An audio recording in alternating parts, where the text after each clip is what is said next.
there to celebrate the birth of Jesus Christ. Some believe he's alive right now. Where? Well, in the deep wilderness of northern Russia. Come along tonight for a truly unique story about a man they call Jesus of Siberia.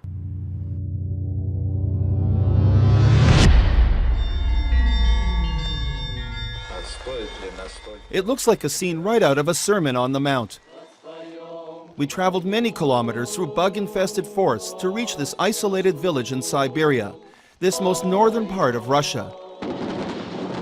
Here we meet Jesus, or Vissarion, as they also call him.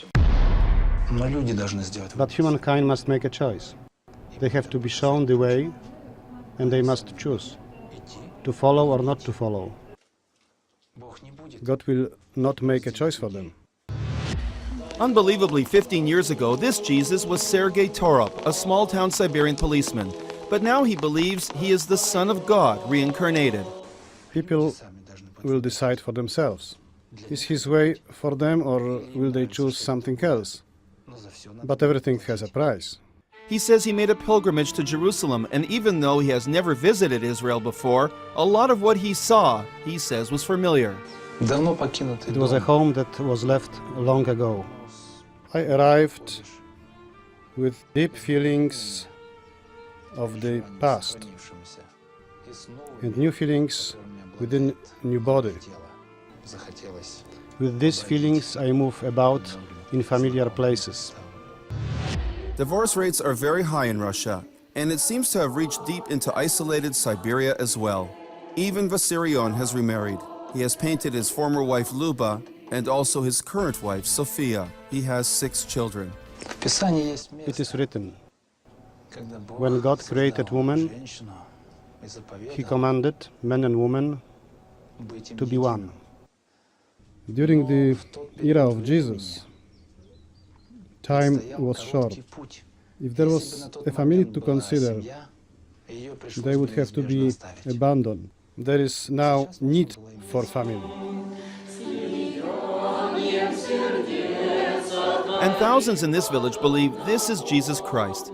These are not misfits or lunatics. They were mostly professionals who abandoned lives in Europe to follow the man they call Jesus.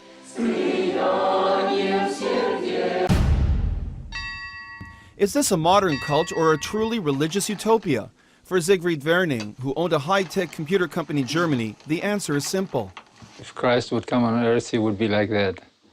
He was very calm and not demanding, but at the same time was very strong in his teaching, very clear.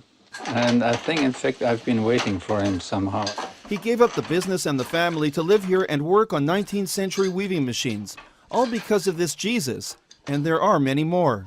What are the major teaching points that Vissarion gives you and has convinced you to change your life so much? The basics of the teaching is not very different from those 2,000 years ago. Only the people did not follow the teaching. And teach us to differentiate between good and evil. For the first time, I'm really working on my egoism. Not long ago, Lineta was a Lithuanian diplomat serving at the European Union headquarters in Brussels. Then she saw Vissarion speaking. I cried. I began to cry. The feeling was unbelievable. It was like I'm at home. I'm at home. I'm in love. The followers of Vissarion don't just pray, have hymns and ceremonies. They actually have a charter that governs their entire life. How they relate to each other as people, how they relate to their spouses, their children, what they eat, how they work. In short, how they govern their entire lives. They grow almost all their own food, they are strict vegans, they believe in reincarnation. All this to prepare for what they believe is the imminent second coming. This is exactly the time when the old world, with its aggressiveness and self-interest, must die. It cannot be allowed to exist. It just brings pain.